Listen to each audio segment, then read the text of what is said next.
Coba deh bayangin, Anda lagi ada di sebuah ruangan, terus ada seseorang yang mulai bicara. Tiba-tiba, kayak ada magnet, semua perhatian langsung kesedot ke dia. Kata-katanya tuh nggak cuma didengar, tapi bener-bener ngeresep.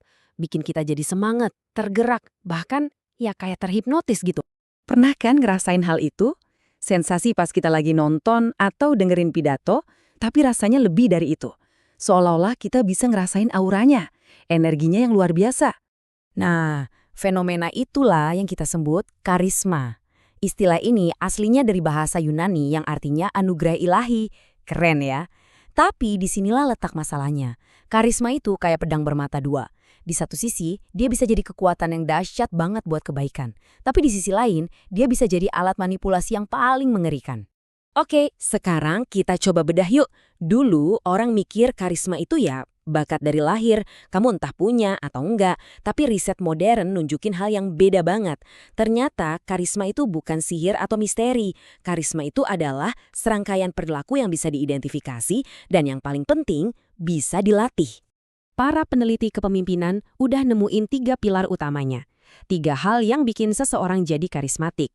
Pertama, mereka punya visi yang jelas banget tentang masa depan yang lebih baik. Kedua, mereka jago banget ngomongin visi itu dengan cara yang bikin orang lain terpukau. Dan yang ketiga, mereka berani buktiin komitmennya lewat pengorbanan yang nyata.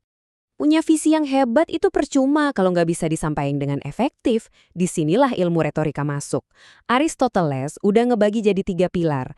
Ethos, ini soal kredibilitas. Kenapa orang harus percaya sama kamu? Logos, ini soal logika. Argumen kamu masuk akal nggak? Dan pathos, ini soal emosi.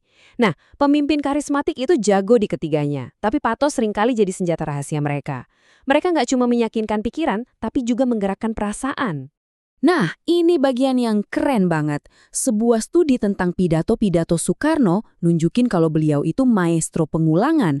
Beliau pakai macam-macam teknik yang bisa Anda lihat di sini, dan itu bukan tanpa alasan. Pengulangan ini tuh menciptakan ritme, bikin pesannya nancep di kepala, dan menanamkan ide ke dalam benak pendengar dengan efek yang, ya, nyaris hipnotis.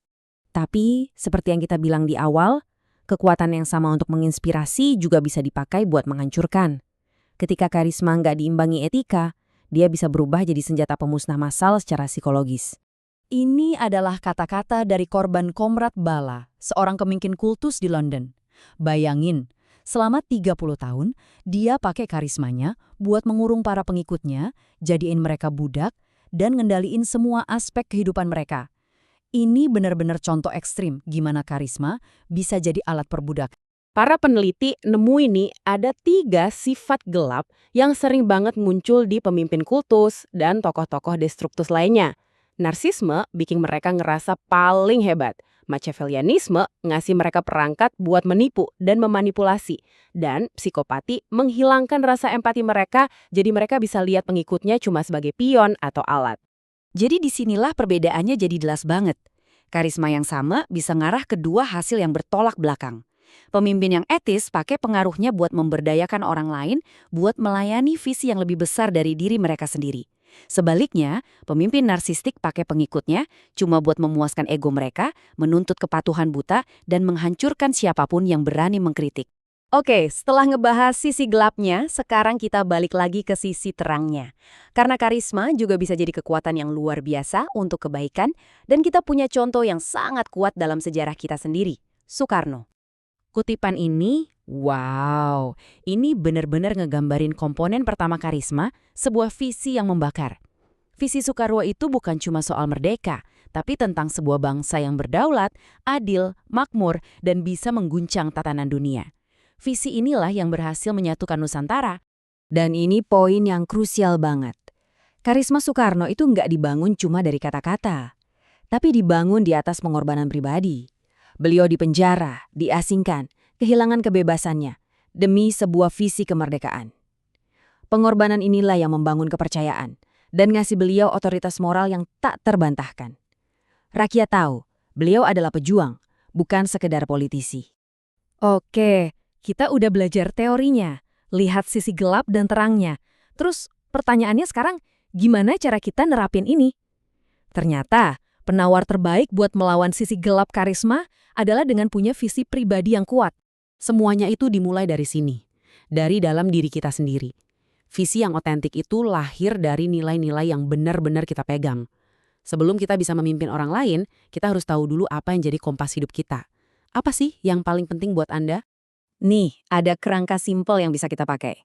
Mulai dari nilai-nilai kita, bayangin masa depan yang besar, pastiin itu bukan cuma tentang diri kita sendiri, terus tuangin dalam satu kalimat yang kuat dan ngebakar semangat. Visi yang kuat bisa ngubah pekerjaan rutin jadi sebuah misi.